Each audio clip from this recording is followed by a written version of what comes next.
आम का मुरब्बा बनाने के लिए हमें आम चाहिए। तो यहाँ पर देखिए मैं एक आम ले ली हूँ। ये आधा किलो का आम है, इसका वेट मैंने किया था। उसके बाद हमें इसके छिलके हटा देनी है आम से। उसके बाद मैं धो ली हूँ, धोकर के इस तरह से मैं कट कर ली हूँ पीसेस में। आप देख सकते हैं ये बड़ा आम था तो इसका गुठली इधर मैं साइड में रख दे रही हूँ और इसको अच्छी तरह से हम कट कर लिए हैं। और यहाँ पर हम एक कढ़ाई बैठा लिए हैं गैस पे, उसमें 2 बड़ा चम्मच में घी डाल रही हूँ और 2 से 3 में लाल सूखी मिर्च डाली हूँ तड़के में।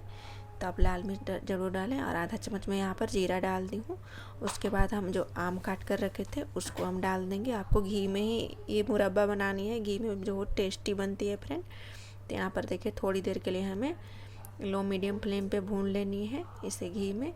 उसके बाद हम जितना हमारा आम था वेट में उतना ही हम वेट में गुड़ ले लिए हैं। और उसके बाद आधा चम्मच में यहाँ पर नमक डाल दी हूँ, थोड़ा सा काला नमक भी डाली हूँ।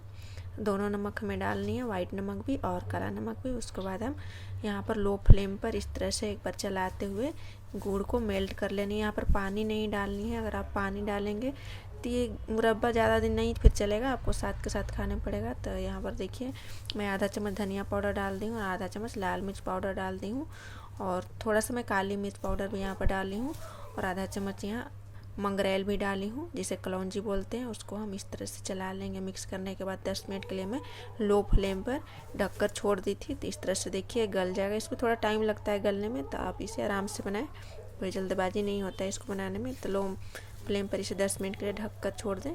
उसके बाद बीच में हम एक बार चेक कर लेते हैं। उसके बाद देखिए इसकी थिकनेस कैसा होना चाहिए। तो यहाँ पर हम देख लेते हैं इसका थिकनेस, देखिए इस तरह से। अब हम इसको गैस को बंद कर देंगे, नहीं तो फिर ज़्यादा जम जाएगा। तो यहाँ पर देखिए ठंडा होने के बाद आपको मैं दिखाती हूँ। तो यहाँ पर देखिए मैं आपको दिखाती हूँ ठंडा होने के बाद 10-15 मिनट के बाद आपको मैं दिखा रही हूँ। यहाँ पर देखिए इस तरह से दिख रहा है। ये बहुत ही टेस्टी लगता है फ्रेंड। आप इसे 1 मंथ के लिए भी रख कर खा सकते हैं। इसलिए मैं यहाँ पानी नहीं डाली थी, पानी डालती तो जल्दी फिर ख़राब हो जाता है। यहाँ पर देखिए मैं आपको 2 घंटे के बाद दिखा रही हूँ किस तरह से ये दिख रहा है।